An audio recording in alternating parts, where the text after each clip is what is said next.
All right, everybody, welcome back. After a bit of a break, we had a Dota 2 patch. We've got Game 3, Empire versus Team Secret.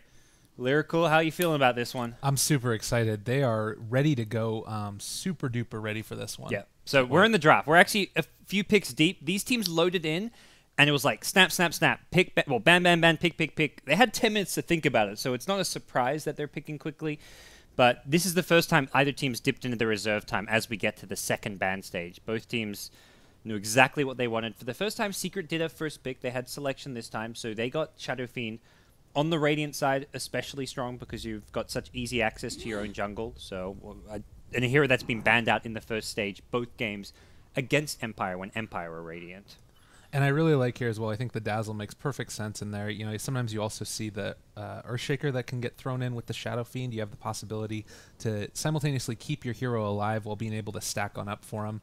Depending upon what Secret end up going in the safe lane, if they wanted to, they could still pick up that Earthshaker, have the Dazzle babysit over there in the safe lane, and then throw the Earthshaker in the mid to be able to keep the Shadow Fiend alive and help protect against ganks. And that is definitely a possibility, considering you already have a Night Stalker Bane combo, which can be very potent in terms of their ability to make stuff happen in the early game. Yeah. And I think one of the really nice synergies is that if you want to try and use everything to kill the SF, even get like a chain set on before he can BKB, Dazzle can guarantee that before the hero goes down, he does a ton of damage. Because if you get off that first Rec Room and then you die after the Grave wears off, that's like 1.5 Rec Rooms worth of damage. And SF has kind of done his duty, and that's where the rest of the team should be able to clean up, depending what heroes we're going to see Misery on, as well as Jackie playing. So, very nice combo, not to mention the minus armor and everything that goes along with it. So, Empire, going back to the game of aggression, they picked up a Night Stalker once more, and feeling like this is a pick that can work for them, even if it didn't work out in game 1. But a very aggressive hero gives them a lot of early to mid-game presence. Certainly, and you also see there the Broodmother that's been banned out, another hero that, while it didn't end up working out for them, the large part of the reason that I feel like it didn't work for Secret was because of the Doom, which now that he's been taken out of the pool, you've got this possibility to be able to rerun the Brood if you wanted to, and going to make sure that doesn't happen. We're going to see another IO, this time coming out from Team Empire. This means IO Tiny, almost without a doubt. Empire were kind of one of the big teams at the forefront of the initial IO Tiny meta game, going back to like a previous star ladder where they were picking it every game. They won the championship over Virtus Pro in the finals with an IO Tiny, and they've been doing it a bit recently too. So it's been more Yoku playing the Tiny now that he's on the mid role rather than Resolution, and we'll have to see how it works out for them. Secret have got to be expecting the Tiny to come as that 4th pick and prepare appropriately for that. Winter Wyvern, one of the better supports against the IO Tiny, has been banned out by Secret themselves, so they are somewhat limited in their options. Well, and you know, one of the ways that you can potentially deal with it is a Witch Doctor. I feel like that's also a pretty great hero for dealing with IO Tiny. The thing I'm really concerned about here at this point, though, is this is going to mean it's a Night Stalker in the off lane, which can be difficult to deal with depending upon which supports you have. And having the Shadow Fiend in the mid lane already pulls one of those away. So you need to have a little bit more of an independent carry as well as a support that's going to be able to stand up and potentially be able to... Depending on what the hero is, you could have a lot of trouble rune controlling against the Night Stalker, particularly at that 4-minute rune. You've got the possibility to run on over there with the offlane Night Stalker, pick it up, and then just tear down one of the supports if they're not careful. So positioning, the location on the map, being aware of where that Night Stalker is, all of these things are going to need to be taken into consideration by Secret to opt to go for the Clockwork, and there's Tiny for the Empire. Yeah, the Clock doesn't reveal too much. It was just a toss-up kind of whether they went for the Clock or the Tusk, I guess, with that pick. And they decide the counter-initiation potential for Clock is maybe slightly better than the Tusk, who has a bit more kind of utility to him with Snowball and Sigil, but Clock just the ultimate counter-initiator in the game, or even like the initiator himself a lot of the time. So Secret pick up Visage as their secondary support, deciding they want to opt for more physical damage to go with the minus armor that SF and Dazzle can provide. I kind of like this approach. It also gives them some firepower, which Clockwork and Dazzle kind of lack. So you don't want to be entirely reliant on Shadow Fiend to dish out all the damage in a fight. Having that extra source of damage from a Visage can definitely help out here. Well, and they're not revealing their carry, and they also, I think, Grave Chill is going to be really great against Night Stalker, going to be able to sort of mitigate the crazy sort of dive in on you-ness that is the Night Stalker there, and keeping a little bit of separation between your carry and late game against Tiny, it. It's also a great spell. 6-second duration on a 10-second cooldown. Yeah, that's impressive. Visage isn't normally a hero that will get focused down as well. You're normally sitting kind of at the back of the fight a little bit, spamming your nuke, spamming your Grave Chill, and you're not a top priority kill target. You'd rather go on the SF or kill the Dazzle, preventing the Graves to come out. So it's one of a kind of under-mentioned spells, and I'm glad you kind of bring it up there, because I feel like it can have a big impact on this game. And in the early game, I mean, Soul Assumption is one of the best ones as well. You're going to be able to really burst down, and Night Stalker is a hero that part of the reason he's tanky is because of his really high armor. He's got, I believe, 6 there at the early levels, and once you end up getting the Visage on there, tossing out those Soul Assumptions, magic damage doesn't care a whole heck of a lot about your armor. We do see the Slardar banned out now, thinking that that might be a possibility. And with all the minus armor you got right here, that would have been a really interesting choice. It definitely synergizes really well with the draft, and something that we've seen a lot of teams do, the Slardar with the Shadow Fiend.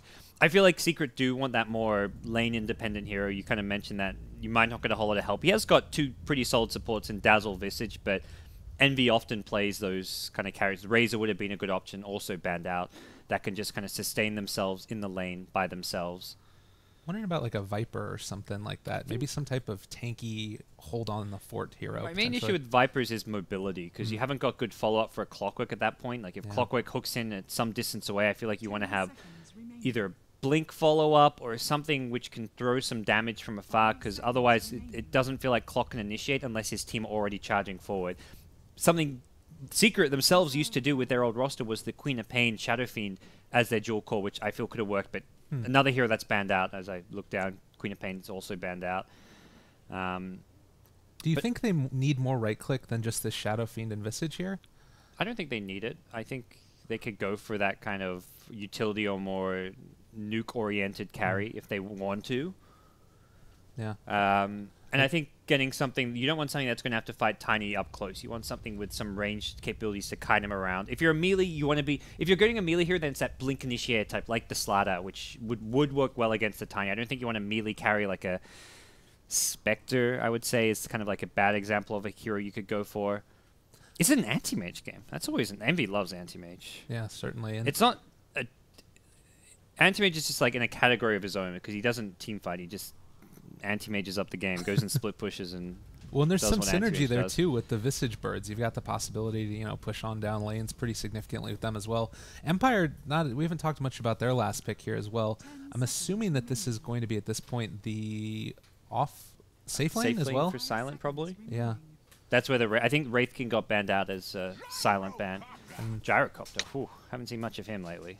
No, haven't, but certainly a hero that Silent likes to play. I think that last patch he ended up playing him like 25 times, and then the next highest was like an 8 pick on the Queen of Pain or something. They love that hero on that player. Yeah. And good laning hero, and that's where against a Clockwork it opens up the supports. You're not going to have Io supporting Gyro for one thing. Io's going to be in the mid lane with Tiny, stacking the neutrals. Bane can be a bit more free to roam around, since Clockwork can't really go up and bully a Gyrocopter with the threat of the Rocket Barrage. But the new Mango buffs too. Mango Gyrocopter, the way to go against Clockwork. There we go. Mango Gaming. Oh yeah. Looking forward to seeing that one. We're seeing a lot more Mangoes. I think it was game 1, there was a double Mango on the Night Stalker, so Mangoes are definitely in style right now. Gives him 4 basic, and there we go, the Juggernaut. Interesting. Oh, it's a good carry against Tiny, because you Omni Slash just bypass all the Craggy and other stuff he can throw at you. Well, and that's what I'm wondering. Do you think that this Juggernaut's going to want to prioritize eventually an Ags, or do you still think that the sort of stats way is the way to go? I think stats way, or not even necessarily like massing stats and going for the SMY. I think SMY Scotty's still just such a good item build. It's, to me, Ags just doesn't give you enough on this hero as an early pickup. After you've got a few good items to boost up your Omni Slash with the extra bonus attacks, then it becomes more feasible. But I think he's going to need other items to fight the Tiny, and also if the Tiny's got the backup of the Eye is always going to save the Tiny from that Omni Slash. Right, yeah. I mean, it fits perfectly with this rest of this draft. You've got minus armor. Who hits harder than Juggernaut right there? It's going to be great. The other important thing to note is Gyrocopter cooldown no longer pierces BKB, and that's where it's SF or BKB hero. And Jug doesn't have to go BKB. He can always Blade Fury and then run away. In the past, against Gyrocopter, if you got caught by the cooldown, even if you're Blade Fury, it slows you down so much, so your Blade Fury ends and then you die to Rocket Barrage. So the changes to the cooldown makes Jug an even better pick here against Gyro. Well, and I feel like always when you're thinking about a Juggernaut in the pick, you're looking for sort of untargetability, sustainability in lane, and that is really what I think they were needing in this lane, considering you're probably going to be having a Dazzle that was sitting more often off to the side, and being able to combo on up a couple, you know, you've got, like we were talking about, the Grave Chill coming out in conjunction with a Blade Fury there. That's a heck of a lot of damage really, really quickly, particularly with the buff that it ended up getting. It's going up to 155 damage over time per second, lasting 5 seconds. That's a huge nuke. Yeah. And last time I saw him play this, I think it was 6.84. He didn't go for the Blade Fury build. He still went for that 1 point in Blade Fury, mass stats, a few in crit, Mask of Madness, SMY Skadi. It was a game they won, and it seemed like a good build. And I think it's still a viable build, but you have that option depending how the game's going. And against a team like Empire, who you know is going to want to fight a lot around that 10 to 20 minute stage of the game, and be forcing the issue, that's where I feel Blade Fury offers you. It's the perfect build to go against a team like Empire who play aggressive Dota. Yeah. Well, waiting for one last person to hop on into this one, we can do a quick little introduction of all these wonderful players who we've gotten to see so much of today. Been putting out some really great games. Solid Dota. Resolution's going to be playing at the Night Stalker. We got Yoku's going to be playing at that Tiny. Silent's going to be on the Gyrocopter. No Fear on the Bane. Last but not least, Aloha Dance playing the Little Ball of Light. Team Secret over on that Radiant side. Puppey on Visage, a hero he hasn't played much of because in the past it was always Kuro on the Visage. We'll see Misery on the offlane Clockwork, Jackie or Eternal Envy on Juggernaut, Weeha, or We playing the Shadow Fiend, and that leaves Pylai Dai for the 5th pick, which is the Io, or Wisp, as he's more commonly known. Oh, Dazzle, sorry. Io's on the other side. What am I talking about? Dazzle.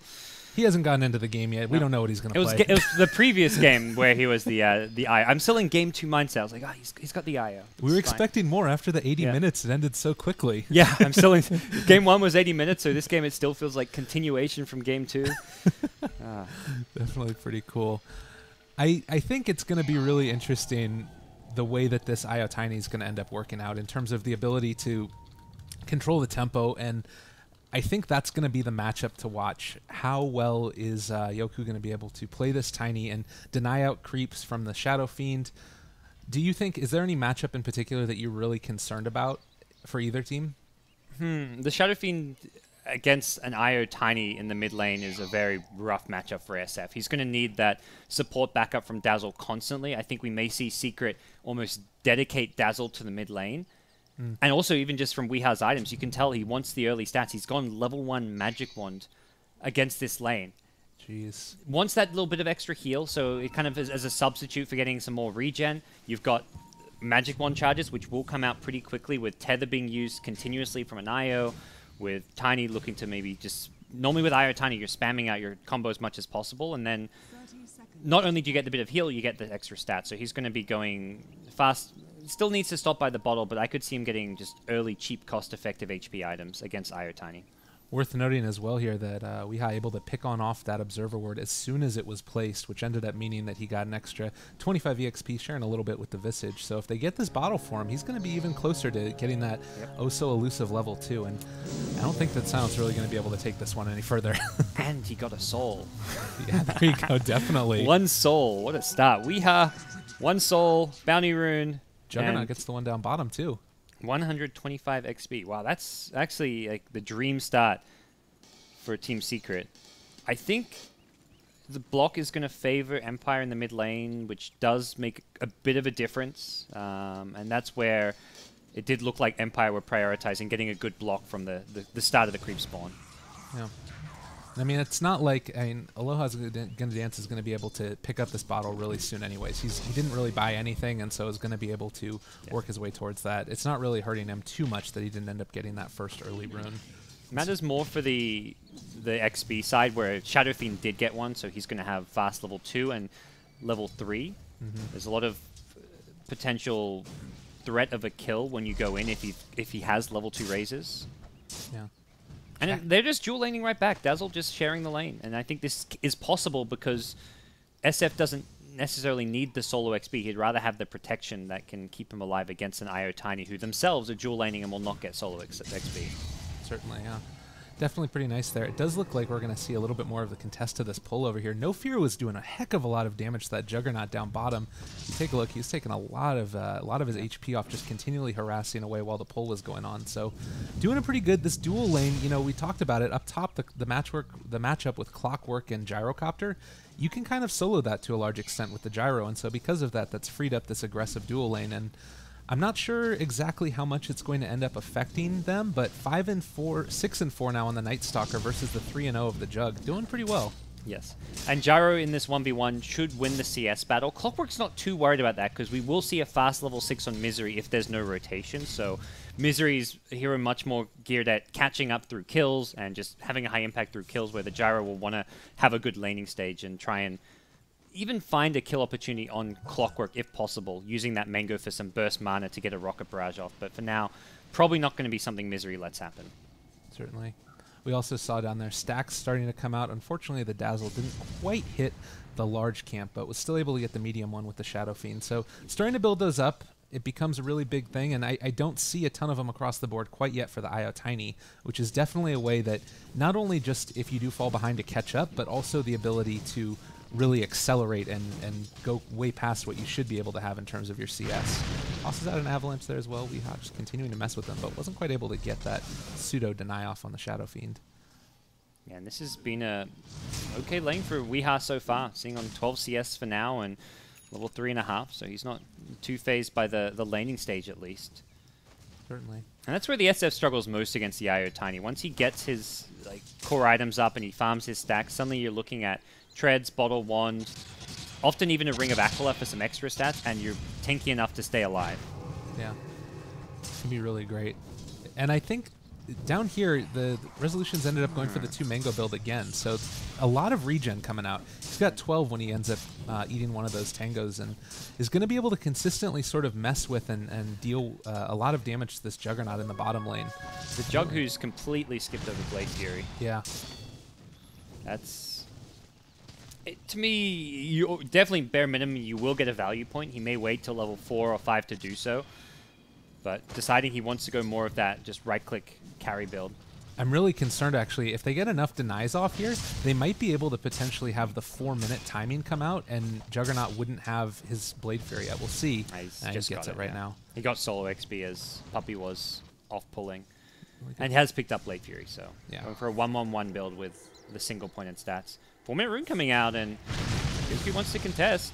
He's going to get a little bit of harassment off that. He's going to be the Shadow Fiend picking up the illusion, and that's going to be able to be enough to burst on down that IO. First blood coming in. We had a lot of crazy games earlier, and this one being a little bit more passive so far. Maybe might opt to change that relatively shortly once you get a couple of these core items up. Mainly just sort of a farm fest. And also just the night times hit, so I don't even think we'll see Resolution just stick to this bottom lane. If anything, he can quite likely head towards mid, and with an IO Tiny combo, you're looking at kills on the Shadow Fiend. So I think he's most valuable around the mid lane with No Fear just staying by himself at bottom.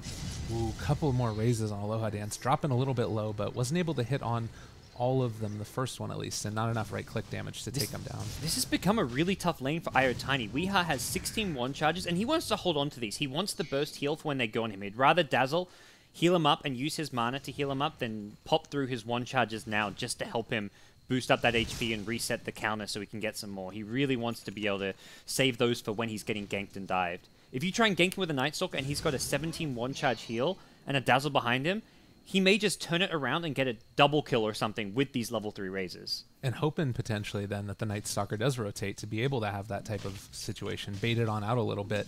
I guess, though, that the probably, at this point in time, Empire would be seeing those wand charges and not opt to jump in it. And a little bit of a call down up here in the top lane. Misery dropping somewhat low. Doesn't hit. No Fear is actually going to be able to catch him. Nice cogs, keeping him alive. That's going to be a nightmare. Is that lethal? It's pretty close to it. One more right click should be enough. That's going to be it, and nicely done. Bane getting the kill. Playing it very solidly. Dazzle.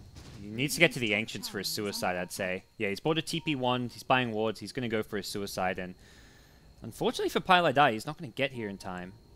Can he just walk away? He can, but he doesn't know. He doesn't have vision. If he had vision, it's better at level, what, he's level 4? It's probably about this. It's actually probably quicker to suicide. Puppy in some trouble in the jungle over here. He's going to Grave Chill, try and keep his little bit of separation. And now the Shadow Fiend rotating as well to try and help out a little bit. Io jumping forward, able to take on down Puppy. Nicely done there. Weehaw might be in a little bit of trouble as well, but he's got so much damage, and those Swan charges coming on out. This is going to be a turnaround. Aloha Dance falling low is going to be enough. Gets the kill on Io, but dies to the Night Stalker. Okay. Okay for the Shadow Fiend. Not really what you want big picture-wise for Secret, though. SF does get the kills, but for Empire, it's very much trying to make the most out of this nighttime, and now diving behind the tier 1 tower. Jackie's rotate in with Omnislash. He wants to find resolution here. Can't solo kill him with Omnislash, though. He's sitting on 800 plus HP with 7 armor. Oof. And he may even get out of this one. Yeah, Grave Chill wasn't quite off cooldown to be able to slow him down. It is now. Does he get the range? No, not quite. With Io there getting into the tether, he's going to be able to walk away. But 4 heroes mid now for Secret. They might be looking for something now. Just going to back out with the Juggernaut. Go back to farming, and everything's going to sort of equalize a little bit. Very much a wasted rotation, though, when you bring in your Juggernaut from the safe lane where he could be farming. To go for that play, you're expecting him to get bare minimum 1 kill from an Omnislash, and then he goes back to farming. He gets no kills, doesn't find any farm, and Team Secret wastes a lot of time with that. So that's still very effective play coming out from Resolution, even though he doesn't get too much more beyond the Shadow Fiend kill. Yeah, a little bit of a toss coming on as well on the Pilot Die. It's kind of sort of stalemated a little bit, I think, at this point. 2, 3 kills. Jump forward. Maybe going to be able to make this happen. Yoki drops him up the Dazzle. That's going to be a kill. Is it going to be his life, though? Another tower shot. Oh, God. Weehaw dropping low. Needs to be careful that he doesn't end up getting spotted and taken out there. The call down over here to the side. Misery's taking a lot of damage. Oh, Nightmare to save Silence life. Are you kidding me? What a play. Oh, and then they're going to get no, the he goes back in. Oh, what were you doing? You lived. Your Bane just made the play of his life to save you. That is what 8,000 MMR points gets you, a Bane play like that. Oh. You know, people, I saw the thread today, like, oh, S4 is 8,000 MMR, and then loading out, I was like, whoa, no fear. This guy is actually 8k MMR as well. He makes big plays. Jeez. That's gotta hurt. You were so close, and like that's one of those ones as well that you end up rotating. Oh, Weehaw now as well. Maybe gonna get tossed up in the area. Ends up getting killed by the Io. Nice spirits getting in there. Well, you said the game's a stalemate, and the Empire say, yeah, right. We'll show you stalemate. A couple of quick kills. They come out firing. Definitely. I can't believe that that ended up happening. Stuck around a little bit too long and paid the price for it. But yet again, looking to be very much into Empire's favor at this point. About 3,000 gold swing. And just imagine how much more that would have been if the Gyro didn't end up dying there. Yeah. And this Jug build is just means Secret have this one hero that's forced to play fairly passively. Can rotate with an Omnislash. If you had Max Blades here at this stage, the kind of build I think I've seen Matumba Man do a bit, you're teeping in and offering so much to your team with phase plus drums, for example. You have huge movement speed, huge damage potential from a Blade Fury, and it's on 18-second cooldown. So you can use it so frequently that it's really hard for Empire to deal with. But it's a different kind of build, and for Secret, it just means they're forced to play more slowly, more passively, and it's going to create opportunities for Empire where they can get aggressive, as we've seen so far. Certainly, and they've been able to take advantage of it because of that.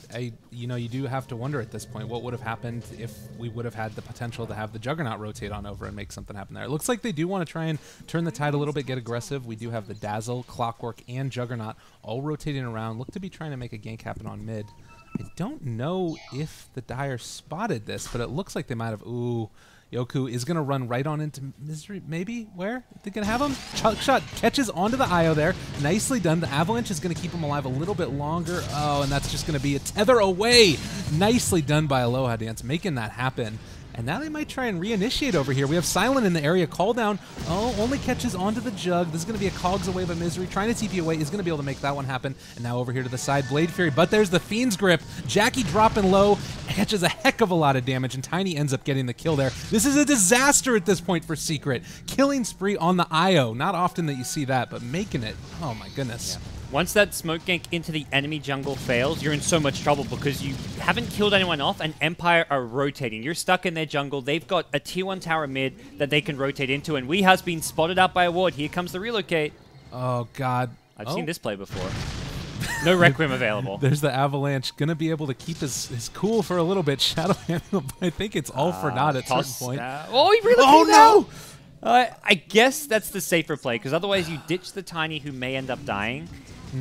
It hurts. You wanted to see that happen. It hurt. You wanted to see Tiny get the kill, but very much the safe and probably smarter play to just bring the Tiny out of there. Let the SF survive. And he went for drums now as well, so opting to not go for that early Blink Dagger, thinking that he's going to be able to keep up well enough with the Tiny and the extra movement speed. And normally when you see the drums, you don't go back for the Blink because you want to transition into the Ag Scepter. Getting 2 items before your Ag Scepter is just not really done that often because of how much it delays the Ags. Oh.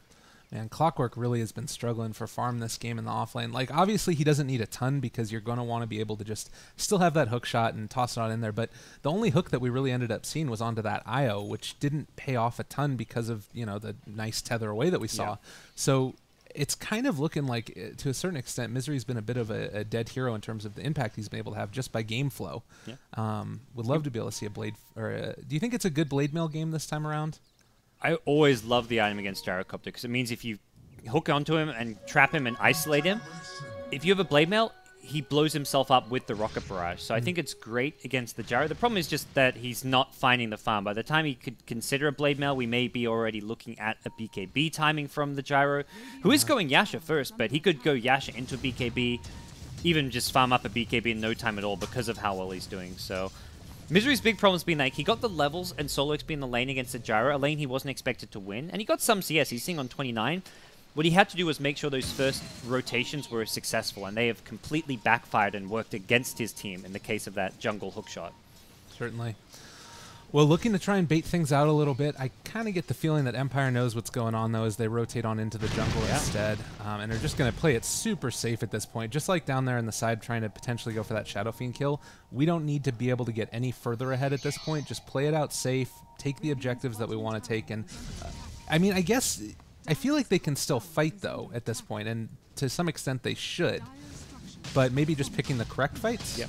I think they are looking to pick the correct fights. Like Yoku in his own jungle there skips farming the big camp to go mid, just knowing that Secret are grouped up near this top lane. And I think the place where they'll try and take that fight is this bottom lane. They're going to go for the tier 1 tower. They've already put a ward down in the Radiant jungle. So any Radiant rotation towards this bottom lane or their own jungle is going to be spotted out and quite likely counterplayed. It's still nighttime for some time, and that's where the vision advantage will go Empire's way with the Night Stalker. Certainly. Yeah, that's going to become a pretty big thing. And he is actually going for the Aghanim Scepter, still about 2,500 gold away from finishing that off. So no time super soon unless we see a quick succession of team fights. It does look like they're going to continue to try and push on out this lane here, and we might actually see a contest. I feel like Secret right now is thinking they're Roshing and might be a little bit caught out if the initiation comes. Resolution's here, does end up spotting the courier. It's being brought on out. Shadowblade. No detection on the dire side as well for this. At least not yet. Oh, this is going to be a little bit dangerous right here. Weehaw does have it up. There's the Fiend's Grip on top of Misery. Is this going to be a turnaround? Blade Fury coming out. Not sure if it's going to be enough damage, but Clockwork immediately destroyed by the Bane. Meanwhile, Shadow Fiend takes out Aloha Dance as well. There's the Omni Slash doing a good amount of damage, but not quite enough. Shadow Fiend does end up dying, though. And now Tiny turning around, able to take down Jack pretty low. Yeah, it's just not looking good right now for Secret. They're in a very dangerous situation. We do end up getting the kill on the Bane from the Dazzle with the Shadow Wave. He's going to try and TP away, but the Avalanche toss, everything getting thrown out on him. That's going to be another dead hero. So at the end, 3 for 2.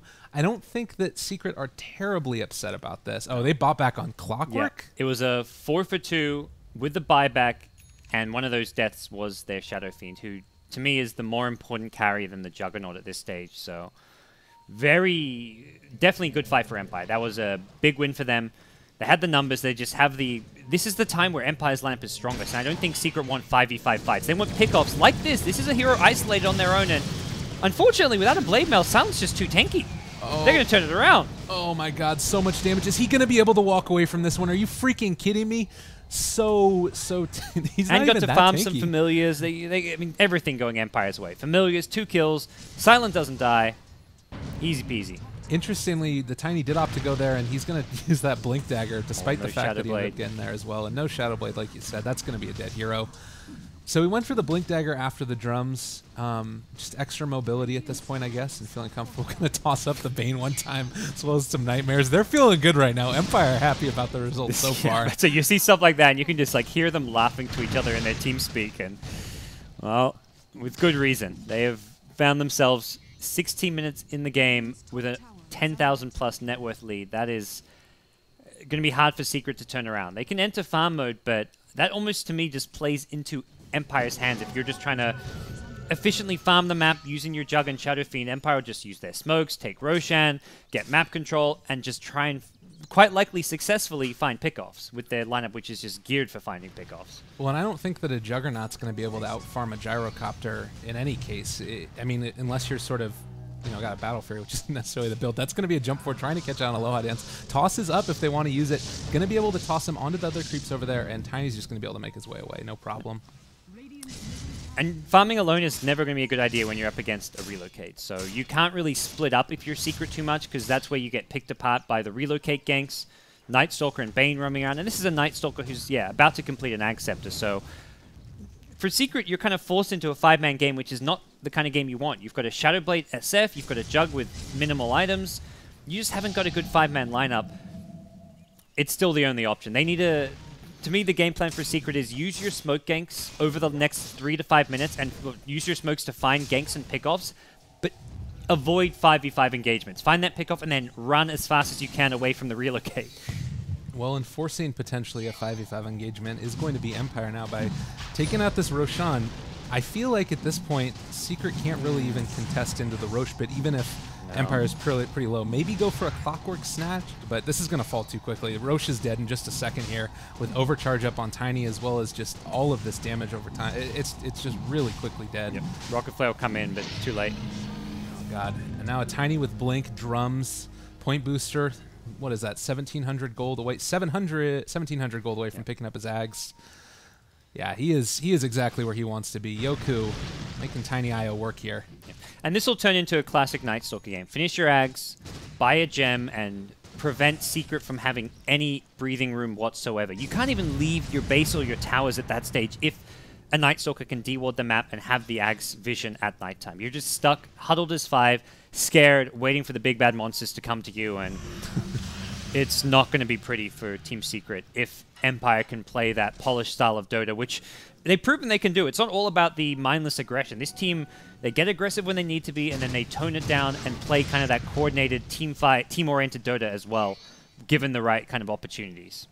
I really also like here this Manta-style pickup by Gyrocopter to be able to soak on up a little bit more of that damage coming out from the Omni Slash. It's a pretty solid pick, and not something that you often see, but again, just making sure that they're reacting to the heroes that are here in play, and that's one of the main ways that you have from Secret to be able to burst down these heroes is by being able to, tossing out that Omni Slash and really burst them down. So really cool.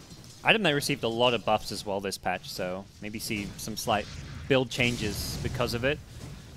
Yeah, and nice little pickup. I like it. So we'll see what Secret's next move is going to be. I think just playing for now while it's daytime, very much they can play the farm game to some extent, and they want to farm up, especially with Weeha, who still needs a BKB. I imagine we'll see that as his next pickup. For now, just holding on to 2k gold, unless he feels he wants something like crazy, like a Blink Dagger, so you can follow up a hook shot with a Blink Requiem. Yeah. Yeah, certainly. It could be an opportunity. I feel like, though, again, when you're doing that, you leave yourself a little bit vulnerable to being able to get picked off. He doesn't even have treads, so if you go Blink Dagger here, you are so squishy on Shadow Fiend. It's like an all-in-ish play, and he's staying at the base. He's picking up the Blink, I think. Oh, he's going Sanj. Okay, never mind. All right. He waited around, and then he waited till he had 2250, and then didn't buy a Blink, bought a Sanj, which he already had the money for. He was just trying to fake you out, man. That's all it is. But HP. So. Well, yeah, definitely. The night is dark and full of terrors, and I feel like it might be a moment here where Empire is going to try and make their move. And I feel like, when considering you've got this Manta up on the Gyrocopter, you just finished off these couple of other items. Aghanim Scepter soon to be finished off as well. There's going to be a call down on top of Puppey. Avalanche as well. This actually might just kill him right here. Silent kill casually as can be. I don't think I've ever seen. They just walk away. Pretty awesome there. That's when you know things are going well for you. And look at this. No Fear is hunting Envy with an Invis rune. He knows if he finds him, a Fiend script into a relocate is just a dead Jug. So he's going to search far and wide for this Jug, who unfortunately has mostly eluded him.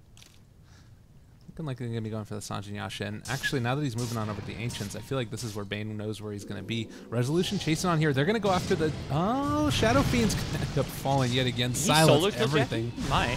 Oh, God. There's no relocate. That's true. I think he can't brain sap is the problem. Yeah, he won't get it. He needed to brain sap before the grip, and even then, during your brains, like before you grip, because of the cast time, he could get that Blade Fury off, blocking the damage. Side over here, Misery dropping low. He's going to get graved up again. Maybe he's going to be able to survive. I don't know if he's going to be able to survive through this. Toss the IO. Oh, no, who needs it? That's the ball. Also worth noting, it's not a good sign when your position 1 is running away. Oh, Omni Slash on top of Yoku again. That's the Aegis burned. Maybe going to be able to make this happen. Blade Fury's still on cooldown from the TP. Oh, Level 1 Blade Fury. Silence down on top of him. There's going to be a kill. Puppy's getting caught as well. Soul Assumption or not, this is going to end up being a heck of a lot of damage onto this tower, and I feel like they're going to be able to take it down, no problem. Do have a little bit of a backdoor protection problem currently. Good news is there's no Tiny Ag Scepter. Bad news is you're getting pummeled regardless. It's mostly bad news. Yeah, it's very much one of those, like, let's at least throw some good news out there, but it's not really good news. Well, and the worst news right now for Empire is that they can't push a whole heck of a lot more because tier 2 towers are still up. But if that's a problem, that's usually one that you're okay with having. Well, Empire in some fantastic form, which is a good sign considering they have to play major qualifiers after this, and they are in some good shape right now. Certainly. Do you think that this is really one of those things where the patch is helping them a lot, or is it more just finding themselves and finding the right team? I think it's largely a team thing for them. Empire seem to be lacking just that identity which made them strong for a while when Yoku was playing with GoDz's team for a while. And No Fear, I think, has been a fantastic pickup. This guy is super underrated as a support, and he's actually drafting for the team. I'm not sure if he's like the in-game captain, but... Oh, Jackie Mao going down. That's going to be a call. No Fear is an incredibly individually skilled player. You don't get 8,000 MMR by not being individually skilled. That's mostly from playing like core roles, but he's playing support, making plays happen, drafting for his team, and doing so much. Yeah. Visage ends up picking off Aloha Dance, but... They're high ground, so... It's kind of not going to matter. Jump forward. Yoku ends up taking out the Night Stalker. Nicely done. Oh, excuse me. Takes out Visage. He explodes. It looks like they're going to back out after these 2 buybacks. Yeah. Don't want to push their luck too much, but is actually just going to run right the heck on into him.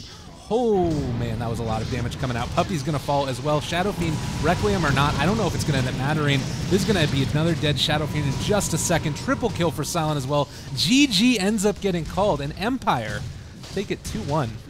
I know, after the way Game 1 went, I knew we had a good series on our hands with how Empire were playing, but often you see like that close Game 1 and the team who lost just kind of falling apart, falling flat in Game 2, but Empire stepped it up. That Game 1 must have just given them the confidence, like, we can compete with these guys, let's just run at them and just fight, because Game 2 and Game 3, just flawless play from Empire. This game, both Yoku and Resolution, not a single death between the two of them.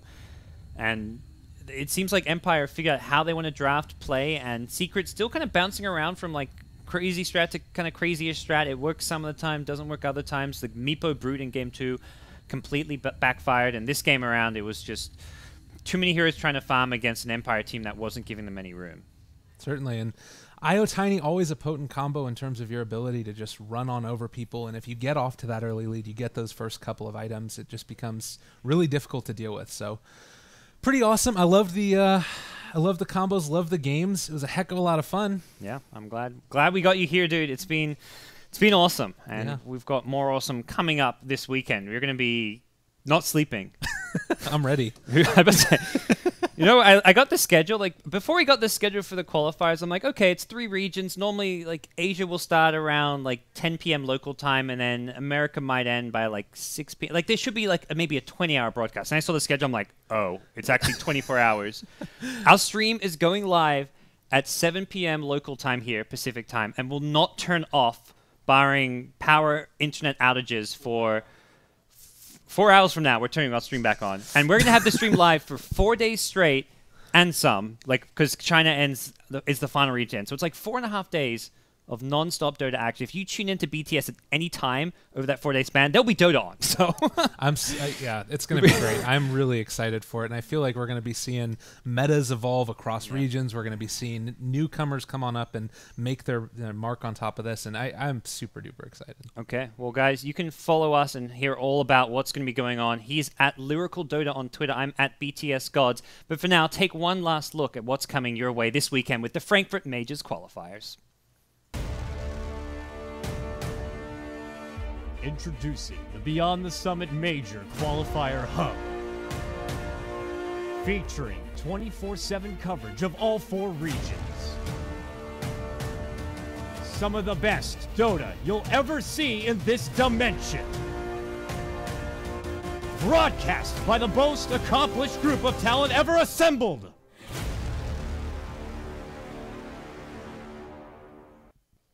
We've got enough Merlinis for any situation, except no substitutes. We've got the most professional and well-tailored analysts, unlike these casters and Cinderin. Plus, real, authentic hype. Wow! Plus the smooth vocal chocolate of Lyrical, a promising new talent. We've taken him on board and schooled him in the fine arts of BTS. Hey guys, this is Lyrical from BTS. Absolutely excited to work with you on the hub. Of course, this is all brought to you by Giveaway, Red Bull, Vulcan, The Score, and G2A.com, the best video game store ever. From the ashes of High Ground TV, a new studio has arose to aid BTS in its time of greatest need. Featuring the best raw talent in the history of Dota. Wiggle, wiggle. With that big fat butt. Wiggle, wiggle, wiggle. Wiggle, wiggle, wiggle. Wiggle, wiggle, wiggle.